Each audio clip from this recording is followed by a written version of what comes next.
저희 교회는 가급적이면 주일날은 천국, 영생, 또 구원, 여기에 대해서 집중적으로 설교를 하고 있습니다. 오늘 말씀도 똑같아요. 한번 주제 다 같이 읽어볼까요? 시작. 아멘. 지난주에 저희 교회는 성경에서 물어보는 두 가지 중요한 질문을 나누었습니다. 첫 번째가 무엇이었냐면 부자 청년이 예수님께 나와서 한 질문이에요. 내가 무슨 선한 일을 하여야 영생을 얻으리까? 부자 청년이 어렸을 때부터 모든 율법을 지키고 또 하나님의 축복으로 말미암아 부자가 되었는데 그 안에 영생의 확신이 없었던 것 같습니다. 그래서 예수님께 나와서 여쭤보는 거죠. 예수님, 내가 무슨 선한 일을 하여야 영생을 얻을 수 있습니까? 말씀해 주시면 제가 그렇게 살겠습니다 라고 물어보는 것이죠. 이 시대에도 많은 교인들이 그렇게 물어봅니다. 주님, 말씀해 주세요. 제가 그렇게 살면 영생을 주신다고 약속하면 행하겠습니다. 이렇게 얘기를 하는 것입니다. 그런데 우리가 알다시피 이 질문은 잘못된 질문입니다. 질문 자체가 잘못된 거예요. 왜 그러냐? 모든 인간은 전적으로 타락한 상태입니다. 전적으로 타락했다는 것은 지정의, 우리의 생각과 우리의 지식과 우리의 의지가 타락해 있는 거예요. 그래서 우리 인간은 스스로 선한 일을 할 수 있는 능력이 없습니다. 이게 성경적인 정의예요. 그러니 이 청년이 내가 무슨 선한 일을 하여야 영생을 얻으리까 하는 질문은 틀린 겁니다. 왜 그럴까요? 사람은 할 수가 없습니다. 이게 성경의 답이에요. 질문이 틀린 거죠. 여러분, 그러니까 여러분도 그렇게 기도하셔야 돼요. 주님, 말씀만 해주십시오. 내가 목숨을 걸고라도 그 일을 하겠습니다. 잘못된 질문이에요. 우리는 어떻게 고백해야 되느냐? 주님, 저를 불쌍히 여겨주세요. 저는 주님이 말씀하셔도 그 말씀대로 살 수 없는 죄인입니다. 이게 정상인 거예요. 그러니까 이 시대에도 많은 사람들이 복음을 왜곡되게 알고 있는 것입니다. 그래서 하나님의 은혜를 받지 못하는 거예요. 왜냐? 우리가 선한 일을 할 수 있는 방법, 유일한 방법은 하나님의 은혜를 받으면 됩니다. 하나님은 누구에게 은혜를 주신다고요? 겸손한 자에게요. 겸손하다는 게 무엇입니까? 하나님 앞에 자기를 낮추는 거예요. 어떻게 해요? 나는 주님 없이는 아무것도 할 수 없는 연약한 존재요. 죄인 중에 괴수요. 불쌍한 죄인입니다라고 고백하는 것이죠. 그에게 성령을 주셔서 성령의 능력으로 선한 일을 할 수 있도록 하나님이 우리 속에서 역사하신다는 것이죠. 이게 복음입니다. 이렇게 깨달아야 하나님의 진짜 은혜를 받을 수가 있다는 것이죠. 그러므로 이제 우리는 내 스스로가 주님의 말씀을 듣고 선한 일을 하기 위해서 힘쓰고 애쓰는 것이 아니라 주님의 말씀을 들을 때 저 말씀이 맞음에도 불구하고 나는 그 말씀대로 살 수 없음을 인정할 때 성령 하나님께서 그때부터 우리의 삶에 역사할 줄 믿습니다. 두 번째 질문이 무엇입니까? 그렇다면 누가 구원을 받을 수 있습니까? 이게 두 번째 질문이었어요. 부자 청년이 와서 주님 앞에 얘기합니다. 저는 어려서부터 모든 율법을 다 지켰습니다. 그리고 부자 관리가 되었고 부자 청년입니다. 유대인 사상으로는 이 사람은 반드시 구원을 받아야 돼요. 지금 우리식으로 다시 한번 설명해 드립니다. 공예배 한 번도 안 빠지고 모든 말씀에 순종하며 모든 교회의 율법과 모든 지침을 다 지키고 모범이 되어 모든 사람에게 존경을 받고 모든 사람이 인정하는 신앙인입니다. 그런데 그 사람에게 지금 예수님이 뭐라고 말씀하신다고요? 구원받을 수 없다고 얘기하는 겁니다. 그러니까 제자들이 깜짝 놀라서 이렇게 얘기합니다. 주님, 그렇다면 누가 구원을 받을 수 있습니까? 여러분, 누가 구원을 받을 수 있습니까? 한번 이 말씀을 읽고 가겠습니다. 자, 한번 다 같이 읽어봅시다. 시작.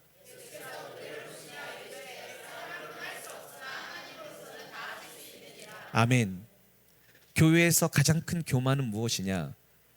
우리의 힘으로는 할 수 없다라는 것을 복음은 가르쳐 주는데 무지한 인간들은 계속해서 자신의 방법과 노력으로 이것을 이루어 보려고 한 것들, 이것이 가장 큰 교만이요. 성경에는 이것을 바벨탑이라고 얘기하고 있습니다. 안타까운 것은 지금 이 시대에도 열심히 있는 많은 사람들이 자신의 방법으로, 자신이 만든 프로그램으로, 자신의 노력으로 이것을 이룰 수 있다라고 가르치기 때문에 많은 사람들이 속고 있다는 거예요. 교회는 그것을 이루는 방법을 가르쳐 주는 것이 아니라 그것을 이룰 수 있는 근본인 하나님을 가르쳐 드리는 거예요. 그 하나님을 소개시켜 드리고요, 알려드리는 겁니다. 그리고 그분을 영접하는 것은 여러분의 선택이 있는 것입니다. 보십시오. 예수님께서 뭐라고 말씀하십니까? 사람으로는 아무도, 사람의 방법으로는, 사람의 노력으로는, 사람의 열심으로는 아무도 구원을 받을 수가 없습니다. 그러니 여러분 기억하십시오. 기도도 이와 같습니다. 여러분이 무엇인가를 열심히 해서 최선을 다해서 주님을 감동시켜서 응답을 받는다는 것은 새빨간 거짓말입니다. 그렇지 않습니다. 주님이 그것이 교만한 일인지도 알면서도 불쌍히 여기신 것 뿐이에요. 왜? 그 마음에 주님을 사모하는 마음을 보셨기 때문에 그렇습니다. 응답하는 이유가 그거 한 가지지 우리의 행위를 보시고 우리가 무엇을 했기 때문이 아니라는 거예요. 결단코 아니라는 것입니다. 꼭 기억하셔야 돼요. 그래서 오히려 하나님 앞에 겸손보다는 교만한 길을 택하는 사람들이 너무나 많다. 다시 한번 강조해서 말씀드립니다. 구원은 우리의 힘과 노력과 방법으로 얻는 것이 아니라 하나님의 강권적으로 일방적으로 주시는 선물이에요. 그래서 은혜로만 구원을 받을 수 있는 것입니다. 우리가 복음을 듣는 이유는 무엇이냐? 그 은혜를 받기에 합당한 자로서 지금 만들어져 가는 거예요. 빚어가는 거예요. 뭐가요? 우리 마음이요. 그 마음이 무슨 마음이라고요? 예수 그리스도의 마음이요. 예수 그리스도의 마음이란 두 가지를 얘기했죠. 온유와 겸손입니다. 이 마음이 준비되면 하나님의 은혜는 보좌로부터 흐르게 돼 있습니다. 이미 지금 흐르고 있습니다. 그런데 여러분이 문을 막아놨기 때문에, 뗏문을 막아놨기 때문에 들어가지 않는 것뿐이에요. 그런데 온유와 겸손으로 마음을 열면 그 은혜의 강물은 흐르게 돼 있습니다. 그리고 여러분은 그 물이 흐름으로 말미암아 생명을 살아나는 역사를 경험하게 될 줄 믿습니다. 그래서 예수님의 말씀을 듣고 그분의 말씀에 순종하는 자들, 그들은 여전히 죄인입니다. 죄인이지만 하나님은 그들을 보고 의롭다고 여겨주시는 거예요. 왜 의롭다고 여겨주십니까? 예수님을 나의 구주로 삼고 그분의 피 흘리심을 믿고 죄사함을 받으며 이제 그분이 나의 주인이 되었기에 그분의 말씀을 듣고 순종하였기에 심판 때에 다 같은 죄인이지만 예수님께서 우리를 변호하시는데 이 사람은 여전히 죄인이지만 나를 믿고 내 말을 듣고 순종하였기에 아버지여 이 사람의 죄를 용서해 주옵소서 할 때 내 행위가 아니라 예수님의 의가, 다시 해서 예수님이 죽기까지 순종하심으로 이루신 십자가의 보혈의 능력이 내게 효험이 되어서 죄 없다고 인정을 받게 되는 것입니다. 이게 구원이에요. 이걸 꼭 기억하셔야 돼요. 기억하셔야 돼요. 자, 그러면 예수님의 말씀을 듣고 그 말씀에 순종하여 구원을 받는다는 것은 어떤 의미입니까? 지난주에 우리 말씀을 이미 읽었습니다. 다시 한번 읽어봅시다. 시작.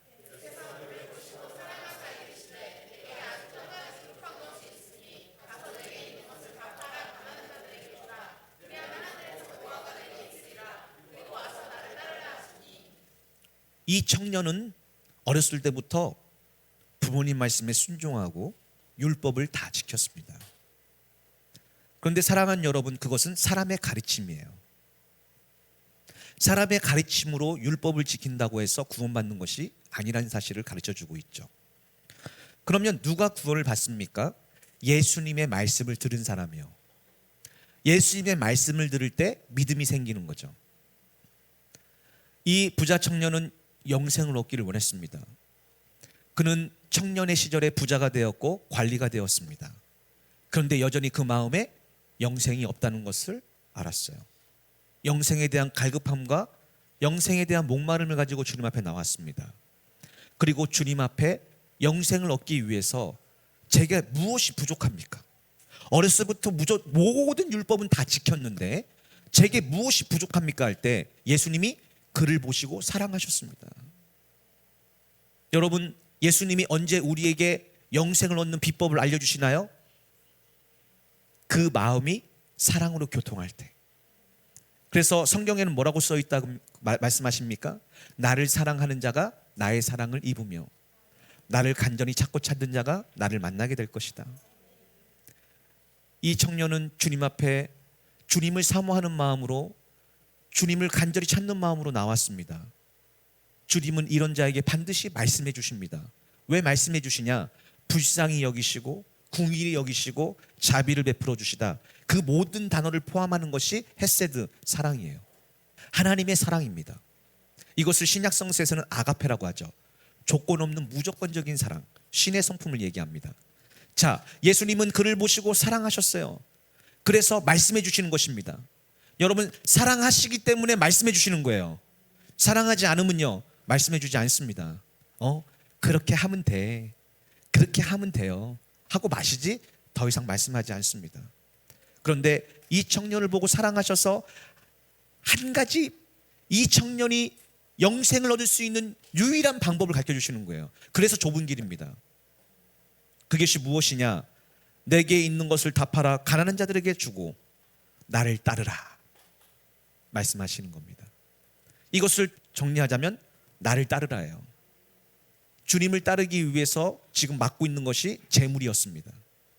여러분, 지금도 여러분, 하나님께서 여러분을 부르십니다. 오라 오라 방한치 말고 오라, 죄 있는 자들아 다 내게로 와라. 오늘 첫 번째 찬양이었어요.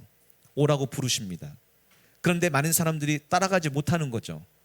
주님을 따라가고자 할 때에 막고 있는 것들이 있습니다. 사랑하는 여러분, 다시 한번 강조해서 말씀을 드립니다. 이 청년은 어려서부터 율법을 다 지켰습니다. 그러나 사람의 가르침으로 지킨 이 율법으로서는 아무도 구원을 받을 수가 없다는 것을 가르쳐주고 있습니다. 그럼 어떻게 해야 구원을 받을 수 있습니까? 예수님의 말씀을 듣고 순종하는 한 가지, 이것으로 구원을 받을 수 있는 겁니다. 그래서 오늘 말씀해 주시는 거예요. 만약에 이 청년이 정말 영생을 원하고 사모했다면 선택을 해야죠. 개수를 해야 됩니다. 내가 모든 것을 버리고 영생을 얻을 것인지, 아니면 영생을 버리고 내가 원하는 것들을 얻을 것인지 선택의 기로에 놓여 있는 것입니다. 우리가 알다시피 이 청년은 이제 예수님에 대해서, 영생에 대해서 사모하는 마음은 있었지만 결국 예수님과 재물 사이에서 선택을 할 때 재물을 선택하고 돌아갔다는 것입니다. 이것이 바로 우리 삶에 일어나는 일들이에요. 이것이요. 여러분 삶에서도 순간순간마다 주님이 부르심이 있었습니다. 그런데 주님이 부르심보다, 영생보다, 구원보다는 내 일, 세상 일, 내가 사랑하는 것들, 내가 원하는 것들이 앞서면 주님을 따라갈 수가 없다는 것이죠. 그래서 주님이 우리에게 부탁하신 말씀이 무엇입니까? 먼저 그의 나라와 의를 구하라. 그리하면 이 모든 것을 너희에게 더하여 주시리라. 그런데 우리는 먼저 나의 의와 나의 나라를 구하고 그 다음에 주님을 따르는 것이 습관적이라는 것이죠. 그래서 주님의 부르심을, 타이밍을 놓쳐서 지금도 광야를 돌고 있는 많은 성도들이 있다라는 것을 성경은 지금 얘기하고 있습니다. 사랑하는 여러분, 우리의 열심과 노력으로는 구원받을 수 없습니다. 이 얘기는 사실 이 당시에는 굉장히 파급적이고 파격적인 얘기예요. 왜냐하면 구원받기 위해서 어려서부터 할례를 받고 낳은 지 8일 만에 할례를 받고 그 이후부터 철저하게 율법을 지켰던 이 유대인들에게 구원이 없다는 사실은 어마어마하게 놀라운 충격적인 일입니다. 더 충격적인 일이 무엇입니까? 그걸 안 지켜도 예수님의 말씀을 듣고 주님을 따르면 구원을 준다는 이 사건은 더 놀랍고 큰 일입니다. 더 놀랍고 큰 일이에요. 안타깝게도 이 부자 청년은 재물이 많은 거로 슬퍼하며 근심하며 집으로 돌아갑니다. 영생의 말씀은 들었습니다. 이제 영생 받는 방법, 비법 한 가지를 들었어요. 복음을 들었습니다. 복음이 무엇입니까? 이웃을 내 몸처럼 사랑하고 예수님을 따르라는 거예요. 이것만 하면 영생을 얻을 수 있게 되었는데도 불구하고 따라가지 못했습니다. 그런데 오늘은 다릅니다. 거꾸로입니다. 오히려 그 당시에 구원받을 수 없는 사람이 구원받는 역사가 나옵니다. 할렐루야. 얼마나 이 복음이 역설적이고 얼마나 파격적인지 모릅니다. 우리는 지금 이 시대에 읽기 때문에 아무렇지도 않은 것처럼 읽지만 사복음서는 그 당시로 돌아가면요, 이것은 어찌 보면 금서가 될 만한 그런 책들입니다. 자, 오늘은 재물이 많았지만 죄인 중에 괴수가 예수님을 만나서 구원을 받는 역사를 한번 나눠보겠습니다. 말씀을 한번 읽어봅시다. 시작. 여러분, 성경에서 이런 표현이 나오는 것은 어떤 의미를 포함하고 있느냐? 예수님이 일부러 여리고로 들어가 지나가신다는 얘기예요. 그래서 성경에 써 있는 것입니다. 왜 그럴까요? 잃어버린 영혼을 만나기 위해서요.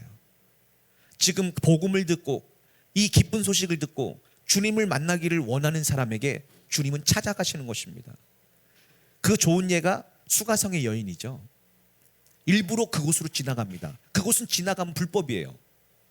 지나가지 않는 길인데 들어갑니다. 여러분, 이 여리고 성도 똑같습니다. 여호수아가 이 성을 무너뜨린 후에 뭐라고 저주합니까? 이 성을 다시 건축하면 큰아들이 죽고 막내가 죽을 것이라고 얘기하잖아요. 그런데 예수님은 이 저주의 성을 지나가고 있습니다. 그 중에 한 사람을 만나러 가는 것입니다. 다시 한번 강조해서 얘기합니다. 여러분이 지금 이 자리에 나와서 복음을 듣고 있는 그 이유는 딱 한 가지입니다. 주님이 찾아오신 거예요. 주님이 여러분을 부르신 것입니다. 이것을 깨달을 때 복음이 복음되어질 줄 믿습니다. 자, 한번 읽어볼까요? 시작. 네, 이제 등장인물이 나옵니다. 여러분 항상 기억하실게요. 많은 사람들이 설교를 하는데 사람들을 부각해서 얘기합니다. 그것은 좋은 설교가 아니에요. 왜냐하면 성경 전체는 무엇에 대한 얘기입니까? 하나님과 예수님에 대한 얘기입니다. 더 구체적으로 예수님에 대한 얘기예요. 이 사람들은 조연입니다. 하나님이 이 사람에게 무엇을 했는지를 보여주신 것이지 삭개오가 대단한 사람이라는 얘기를 하는 게 아니에요. 저는 종종 어떤 분들의 설교를 들어보면 모세가 대단하다, 모세를 닮아라, 요셉이 대단하다, 다니엘이 대단하다, 아브라함이 대단하다 얘기하는데요, 아닙니다. 성경은 그런 얘기를 하고 있는 게 아니에요. 그것은 좀 잘못된 해석입니다. 좋은 해석은요, 하나님이 그들에게 어떻게 행하셨는지, 그들이 하나님을 만나서 어떻게 변해됐는지, 거기에 대해서 설교하는 것이 좋은 설교인 줄 믿습니다. 자, 예수님이 일부러 여리고성에 들어가셨어요. 왜 들어가셨어요? 삭개오 만나시려고요. 왜냐하면 주님이 누가 내게 나올지 미리 아신다고 말씀하시잖아요. 예수님이 일부러 여리고에 들어가십니다. 지금 예수님은 어디로 가시느냐? 십자가를 지고 죽으시려고 예루살렘 향해 지금 가는 길이에요. 이 길에서 여리고를 들리신 것입니다. 뭐 하시려고요? 삭개오가 간절히 주님을 만나기를 원하는 걸 아시기 때문에 만나주셔서 구원을 이루어 주시려고요. 그게 바로 여러분입니다. 그게 여러분이에요. 우리 모두가 삭개오와 같은 지금 존재입니다. 그런데 어떻게 하면 구원이 이루어지는가? 거기에 대해서 지금 말씀을 드리는 겁니다. 성경은 이렇게 얘기하고 있죠. 너희가 나를 택한 것이 아니라 내가 너희를 택하여 세웠나니 이는 너희로 열매를 많이 맺게 하여 하나님 아버지께 영광을 돌리게 하고 너희가 내 제자인 것을 알게 하려 함이라. 이렇게 얘기하고 있습니다. 여러분을 왜 택하셨다고요? 여러분을 통해서 하나님의 영광을 나타내시려고요. 그 얘기는 무슨 얘기냐? 여러분의 삶을 통해서 하나님이 영광을 받으신다는 것은 하나님이 진짜 살아계심을 여러분의 삶을 통해서 나타내고 싶은 거예요. 여러분의 삶을 사는데 학교에서, 직장에서, 가정에서 여러분의 삶에 하나님이 함께 하셔서 하나님이 진짜 살아계시다는 것을 증거하고 싶은 것입니다. 어떤 방법으로요? 여러분의 말과 여러분의 행동과 여러분의 삶을 통해서요. 그것이 바로 요셉의 삶이잖아요. 요셉이 가는 곳마다 그를 본 사람들이 뭘 알았어요? 하나님이 그와 함께 하심을 보았더라. 할렐루야. 예, 그것이 우리를 부르신 이유예요. 오늘 삭개오를 부르신 이유입니다. 이유예요. 여러분, 삭개오를 소개하는데 뭐라고 소개합니까? 삭개오라 이름하는 자가 있으니 세리장이요 또한 부자라. 세리장이요 또한 부자라. 이 얘기는 무슨 얘기예요? 여러분, 이 당시에 죄인 중에 대표가 누구냐? 세리입니다. 예. 세리 중에 대표가 누구냐? 세리장이에요. 세리장이에요. 자, 세리장인데 또한 뭐예요? 부자예요. 그럼 무슨 얘기예요? 부자라는 얘기는 얼마만큼 돈을 착취를 했는가를 알려주는 거예요. 그러니까 이 3단계를 봤을 때 이 사람은 어떤 사람이에요? 돌로 맞아 죽어도 시원치 않은 최고의 죄인입니다. 다시 얘기해서 그 당시로 돌아가면 다른 사람은 다 구원받아도 저 사람은 구원 못 받아 하는 사람을 지목한다면 삭개오예요. 지난주와 반전이죠. 지난주에는요, 모든 사람이 다 구원 못 받아도 이 사람은 구원받을 거야 하는 것이 부자 청년입니다. 근데 그는 구원을 얻지 못했어요. 근데 오늘은 반전입니다. 모든 사람이 구원받아도 저 사람은 죽어도 구원 못 받을 거야 하는 사람이 삭개오예요. 이 사람이 어떻게 구원을 받느냐 한번 잘 들어보시고요, 여러분에게도 구원의 소망이 충만해 주시기를, 그리고 이게 구원이구나 깨달아지시기를 예수님 이름으로 부탁을 드립니다. 다시 한번 얘기합니다. 이렇게 얘기한 것은 삭개오는 구원받을 수 없다요. 없다요. 자, 읽어봅시다. 시작.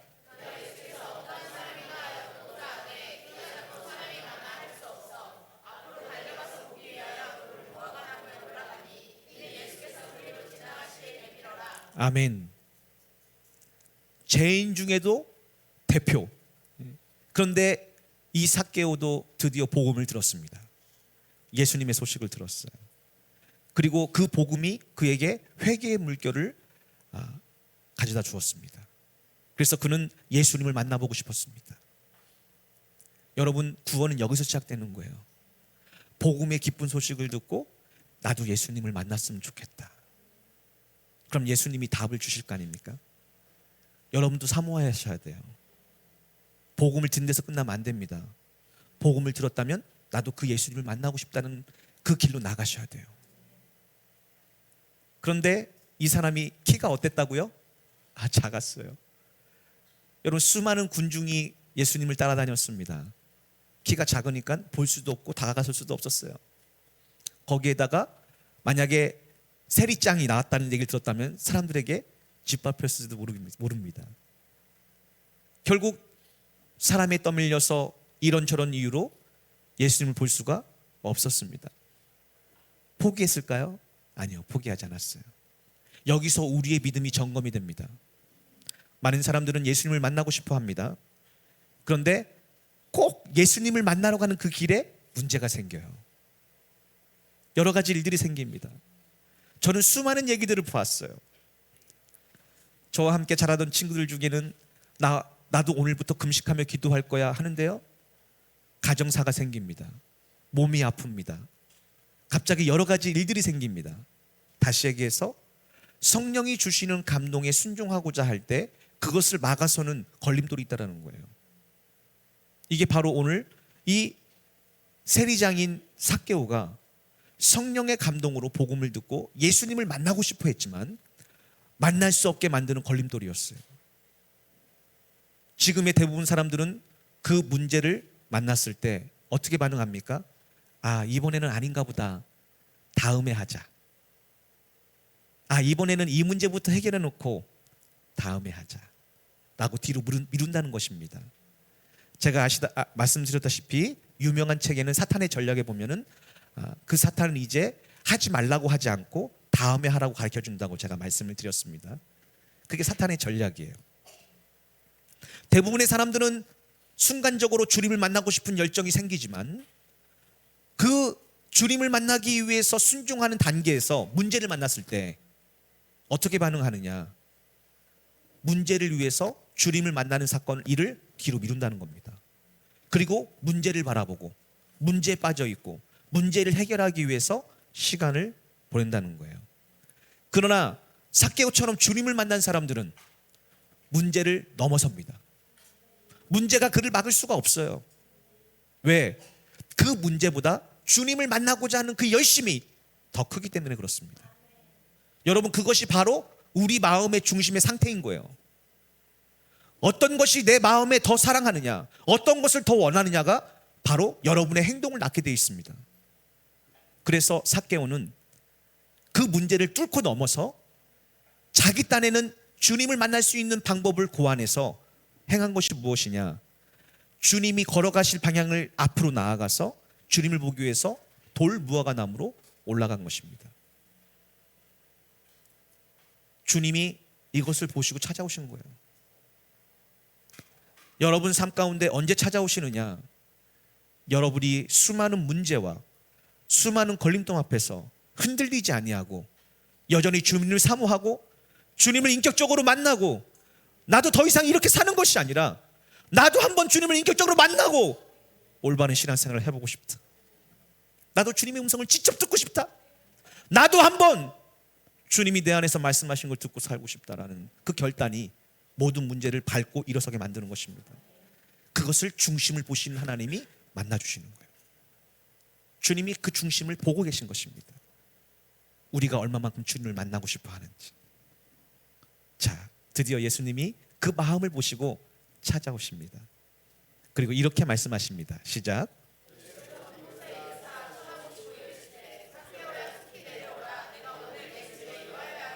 아멘.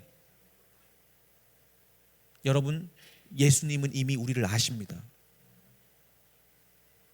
삭개오를 아셨어요. 삭개오를 불러주십니다. 삭개오가 예수님을 너무 만나고 싶어서 돌 감람나무 위에 올라가 있을 것을 아셨어요. 그리고 일부러 십자가를 지러 가는 이 예루살렘을 향하는 이 발걸음에 여리고를 지나가십니다. 그리고 일부러 삭개오가 올라가 있을 그 돌감나무를 향해 걸어오십니다. 그리고 그냥 지나치는 것이 아니라 원어 성경에는 우러러서 위를 올려다 보시고 해요. 왜?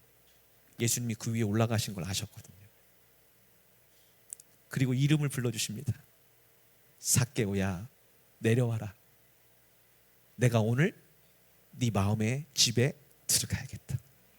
이제부터는 내가 네 주인이 돼야겠다 라고 말씀해 주시는 거예요. 그러려고 여러분을 지금 부르신 것입니다. 문제는 여러분의 마음이에요. 여러분이 진짜 여러분 삶에 있는 그 문제보다 주님을 더 사랑하는지, 손에 있는 부귀보다 주님을 더 사랑하는지, 지금 당한 문제보다 주님을 더 의지하고 주님을 존중하는지를 주님이 보시고 그 준비가 되면 우리 마음에 찾아오시는 것입니다. 정룡아, 문을 열어라. 내가 네 집에 들어가야겠다. 내가 너를 성전 삼아야겠다. 내가 너와 함께 해야겠다 말씀하시는 것입니다. 그러니 여러분, 너무 조급하게 생각하지 마시고 너무 낙심하지 마십시오. 주님은 우리 마음을 아십니다. 그리고 찾아오십니다. 반드시 때가 되면 찾아오실 줄 믿습니다. 문제는 무엇이냐? 여러분이 마음의 문을 열 준비가 안 돼 있다면 문 밖에 서 계신 거예요. 준비를 하셔야 됩니다. 보십시오. 삭개오가 얼마나 준비가 되어 있느냐? 급히 내려와. 얼마나 원했으면, 얼마나 주님을 만나고 싶었으면 급히 내려와. 즐거워하며. 여러분, 예수님을 기뻐하는 것이 우리의 힘인 줄 믿습니다. 여러분, 정말 예수님을 즐거워했습니까? 이번 한 주간 이 시간을 통해서 하나님을 기뻐하며 하나님을 즐거워하셨습니까? 아니면 오랜만에 휴가다, 마음껏 먹고 마시고 즐기자 하면서 다른 것을 기뻐하고 즐거워하셨습니까? 그것이 우리의 중심이에요.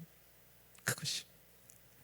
삭개오가 얼마만큼 주님을 원했던지 이 짧은 구절 하나에 아주 깊이 박혀 있습니다. 속히 내려와 즐거워하며 영접하였다. 영접하였다는 것은 집으로 모셔서 안으로 들었다, 이런 얘기예요. 영접하는 자, 곧 그 이름을 믿는 자에게는 하나님의 자녀가 되는 권세를 주신다고 그랬죠. 여러분, 영접하셨습니까? 이 영접하는 것이요, 쉽지가 않아요. 왜? 이제 그분이 내 주인인 거예요. 그리고 그분을 내가 이제 섬겨야 되는 거예요. 모셔야 되는 거예요. 누가 그거를 원합니까? 다시 한번 말씀을 드립니다. 예수님은 삭개오의 마음을 아시고 일부러 여리고로 들어가십니다. 그리고 삭개오가 예수님을 만나고 싶어서 돌감나무 위에 있는 것을 아시고 찾아오셔서 그 자리에 쓰셔서 위를 우러다 보시고 말씀하십니다. 삭개오야, 내려와라. 내가 오늘 네 집에 유하여야겠다. 그때 이 삭개오는 즉시 내려와서 즐거워하며 주님을 나의 구주로 영접했다는 것입니다. 이것이 바로 구원의 과정 속에 일어나는 일들입니다. 즐거워하며. 이제 곧 여러분의 마음에도 찾아오실 거예요. 여러분을 부르실 것입니다. 아무개야, 내가 네 집에 유하여야겠다. 문 좀 열어다오. 할 때 삭개오처럼 즉시 즐거운 마음으로 주님을 영접하시는 여러분들에게 부탁을 드립니다. 아멘. 아멘.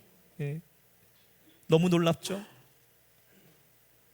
부자 청년한테는 이런 말씀 안 하셨는데 죄인 중에 괴수인 이 삭개오에게 이런 얘기를 하시다니. 아니나 다를까 어떤 일이 일어납니까?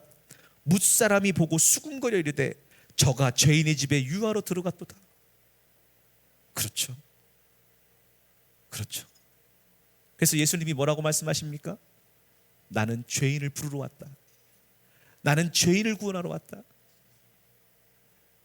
건강한 자는 의원이 쓸데없는 것처럼 또 약한 자만이, 병든 자만이 의원이 필요한 것처럼 나는 죄인을 찾아서 부르러 왔다. 이렇게 말씀하시는 거예요.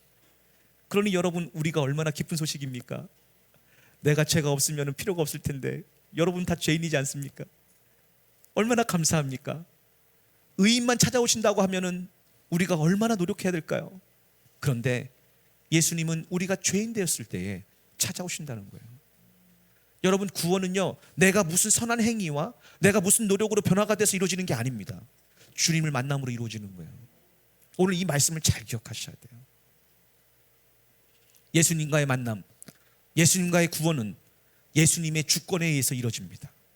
다시 얘기해서 예수님이 누가 나를 영접할 것인가를 아시고 찾아오신다는 겁니다. 그게 로마서의 핵심이에요.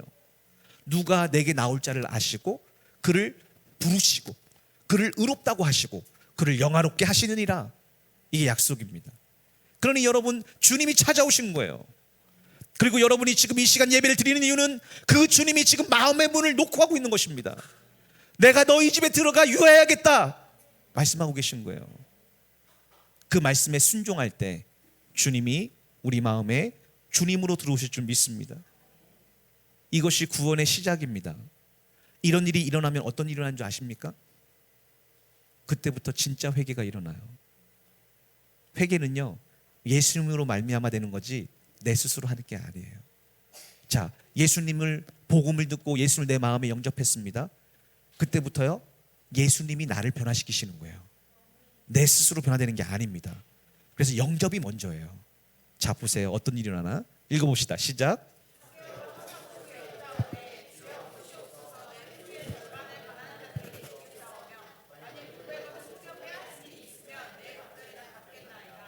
아멘. 보십시오. 어려서부터 율법을 다 지킨 부자 청년은 하나님의 마음을 몰랐어요. 그래서 자기가 지킨 율법만 자랑하고 있었습니다. 그런데 예수님이요, 요거를 말씀하신 것이죠. 똑같은 말씀을 하신 것입니다. 그런데 그는 그런 마음이 없었습니다. 왜냐? 사람으로서는요, 율법을 지킬 수가 없습니다. 그러니까 여러분, 헛된 열심은 오늘 이 시간 버리시기 부탁을 드립니다.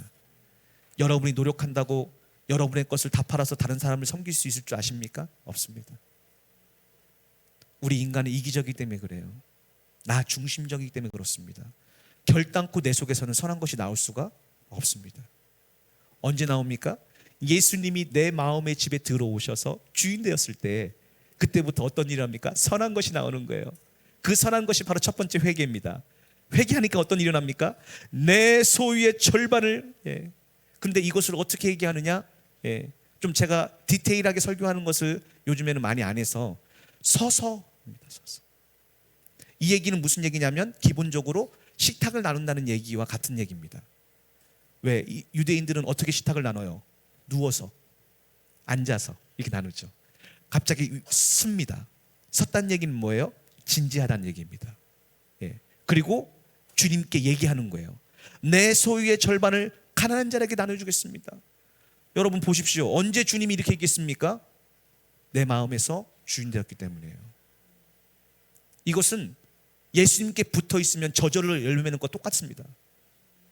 그러니 여러분 생각과 마음으로 열심으로 내가 이렇게 해야 되나? 내가 이렇게 해야 노력하지 마십시오. 그것이 주님을 막는 가장 유일한 방법이에요. 그것이 아니라 주님을 내 마음에 모시고 그분의 말씀에 순종하기 위해서 기도해 보십시오. 성령님이 도와주실 줄 믿습니다. 그리고 만일 누구의 것을 속여 빼앗은 일이 있으면 내 갑절이나 갚겠나이다. 제가 말씀을 드렸죠. 계산해 보니까 전 재산을 팔아서 가난한 사람에게 나눠주겠습니다랑 똑같은 말이에요. 이것이 회개입니다. 그러니 이 삭개오는 부자 청년처럼 율법도 지키지 않았고 죄인 중에 괴수였지만 예수 그리스도를 영접함으로 말미암아 율법의 근원인 뿌리인 사랑을 깨달은 거예요. 하나님을 사랑하고 이웃을 사랑하는 방법이 뭡니까? 하나님이 내게 주신 이 재물을, 내가 불법으로 쌓은 이 재물을 이제 가난한 자를 위해서, 주님을 위해서 주님의 뜻대로 나눠줄 수가 있는 것입니다. 내 것을 내 것이라 하지 않고 이 모든 것이 하나님의 것이니 하나님이 원하시는 대로 내가 순종하겠습니다 나눠주는 거예요. 이렇게 됐을 때 이것을 회개, 또 회개의 열매라고 얘기합니다. 이것은 오직 주님이 내 마음의 주인 되었을 때 일어난 일이에요. 그전에는요 반성이라고 합니다. 반성은 무엇입니까? 내 스스로 잘못했다는, 내 기준으로 잘못했다는 생각을 가지고 살아가는 것. 그러니 반성을 하는 사람들은요 부자 청년처럼 잘못한 것이 없습니다. 왜? 나는 깨끗하거든요. 그런데 주님의 성령이 우리 마음을 타치하시면요 하나님을 사랑하고 이웃을 사랑하라는 이것을 거꾸로 재물을 사랑하고 나를 사랑하는 삶으로 비춰질 때 우리는 회개할 수가 있는 것입니다. 그것이 바로 이 삭개오에서 일어난 일이에요.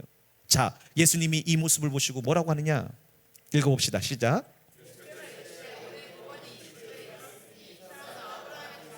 아멘. 아멘. 보십시오. 오늘 구원이 일어났습니다. 여러분은 지금 구원을 받는 방법을 보신 것입니다. 죄인 중에 괴수요, 누구도 저 사람은 구원받을 수 없다라고 생각한 세리장인 삭개오가 어떻게 구원을 받는지를 보신 것입니다. 어떻게 구원을 받습니까? 먼저 주님을 만나고자 하는 간절함이 있어야 돼요. 왜요? 내 힘과 노력으로는 이 죄에서 구원할 자가 없기 때문에 그렇습니다. 세리장 삭개오는 이 죄악의 구렁텅이에서 오직 예수님만이 자기의 구원자 되심을 믿고 그분을 만나기를 사모했던 것입니다. 여기서 구원의 여정이 시작이 되는 거예요. 그리고 그 마음을 아시는 주님께서 찾아오시는 것입니다. 여러분 2000년 전과 지금도 동일합니다. 여러분이 복음을 들으시고 말씀을 들으시고 내 스스로는 이렇게 살 수가 없구나를 깨달을 때 여러분은 주님을 찾게 되어 있습니다. 내 방법과 내 노력과 내 열심을 내려놓고 오직 주님을 만나는 것이 이 모든 것의 해결 책임을 깨닫게 되는 거예요. 그리고 전심으로 주님을 만나기를 사모할 때 주님은 그 마음을 아시고 찾아오십니다. 그리고 만나주십니다. 그럴 때 여러분에게 진정한 회개가 일어나는 것입니다. 마치 베드로가 평생 율법을 지키고 주님을 사모했지만 물고기를 던져 그물이 찢어지는 그 순간 뭐라고 얘기합니까? 주여 나를 떠나소서 나는 죄인입니다. 그게 바로 예수님을 인격적으로 만났을 때 일어나는 회개라는 거예요. 전인격적인 회개. 다시 얘기해서 내 모든 것이 다 죄였구나라는 것을 진심으로 깨달은, 언제 일어납니까? 예수를 인격적으로 만났을 때예요. 예수님이 찾아와서 내 이름을 불러줄 때 제일 먼저 깨닫는 것이 무엇입니까? 나는 전인격적으로 타락한 죄인이구나. 그걸 깨닫는 겁니다. 그때서야 깨닫는 거예요. 여러분, 성령 충만을 사모하는 여러분, 이것이 우선순위입니다. 그럴 때 예수님이 내 마음에 들어와서 나를 성전 삼으시고 내 삶의 주인이 되십니다. 그럴 때 무엇이 나오느냐? 회개에 합당한 열매가 나와요. 회개에 합당한 열매란 무엇입니까? 주인이 바뀌니까 이제 내가 돈을 사랑하던 내가 하나님을 사랑하고, 나를 사랑하던 내가 이웃을 사랑하고, 이게 회개에 합당한 열매예요. 이것을 바로 성령을 따라가는 삶이라고 로마서 8장은 얘기하고 있습니다. 그럴 때 예수님은 우리에게 뭐라고 말씀하시느냐? 우리 안에서 오늘 구원이 이 집에 이르렀느니라, 오늘 구원이 너에게 이루어졌느니라 말씀하는 것입니다. 그리고 이렇게 말씀하십니다. 이 사람도 아브라함의 자손이라. 아브라함이 누굽니까? 믿음의 조상이에요. 다시 얘기해서 이 지금 삭개오가 죄인 중에 개수임에도 불구하고 예수님을 만나러 찾아왔고 그 예수님을 영접했고 회개에 합당한 열매를 맺을 때 그 삶을 믿음으로 인정했다는 것입니다. 그것을 믿음이라고 인정한 거예요. 마지막으로 10절을 읽어봅시다. 시작. 아멘. 그렇습니다. 여러분, 그래서 우리의 구원은 내 안에 그리스도가 계신지 스스로 점검하고 확증할 때 일어납니다. 우리 안에 그리스도가 없다면 우리는 버리운 자요, 우리는 실패한 자라고 성경은 얘기하고 있죠. 그러나 내 안에 그리스도가 계시면요, 그분이 주인 되어서 생명의 말씀으로 나를 인도해 주실 줄 믿습니다. 오늘 이 광경을 지켜보던 제자들 아마 지난주보다 더 놀랐을 거예요. 지난주는 부자 청년이 구원을 못 받는다고 하니 깜짝 놀라서 그렇다면 누가 구원을 얻을 수 있으리까? 라고 묻던 제자들, 삭개오에게 오늘 이 집에 구원을 이루어내리라 말씀하실 때 제자들이 깜짝 놀라면서 주님, 정말입니까? 정말 삭개오가 구원을 받은 겁니까?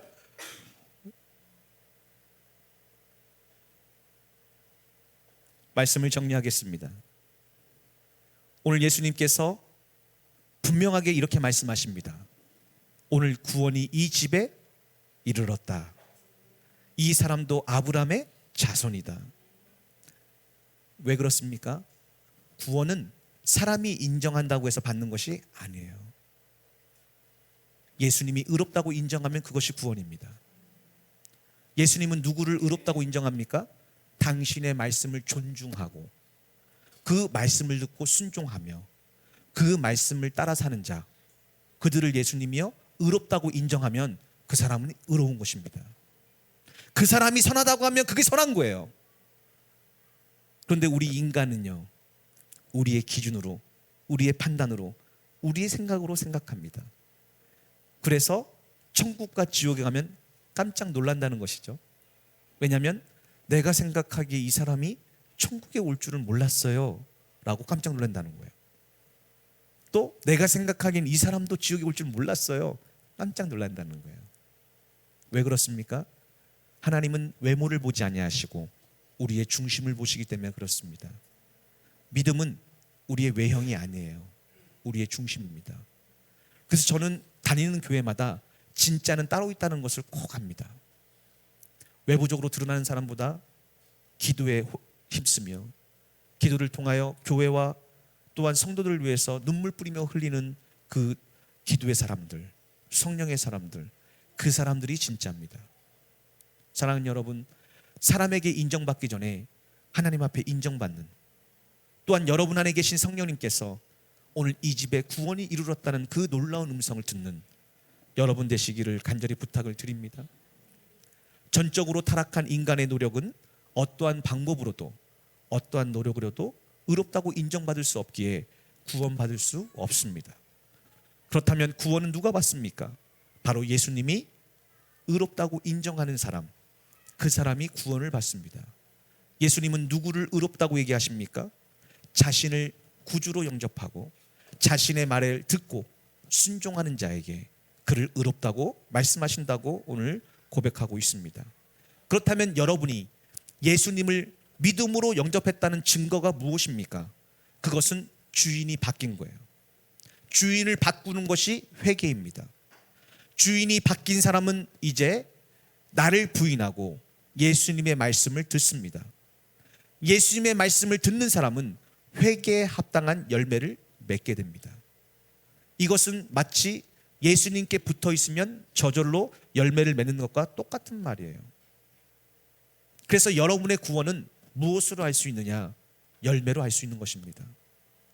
여러분의 신념이 아니에요. 여러분의 지식이 아닙니다. 열매로 할 수 있습니다. 간단하게 그 말씀만 듣고 오늘 마치겠습니다. 자, 시작.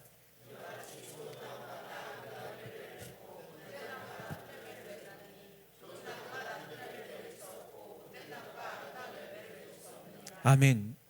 너무나 쉬운 말씀이죠. 그럼에도 불구하고 많은 사람들이 못된 열매, 나쁜 열매를 맺으면서도 자신이 구원받았다고 오해를 하고 있기에 성경은 너무나 분명히 얘기하고 있는 것입니다. 여기서 열매라는 것은 다른 언어로 번역하면요, 행위예요. 행위. 여러분의 행위가 여러분의 열매입니다. 여러분의 말이 여러분의 열매입니다. 자, 마지막으로 읽어봅시다. 시작.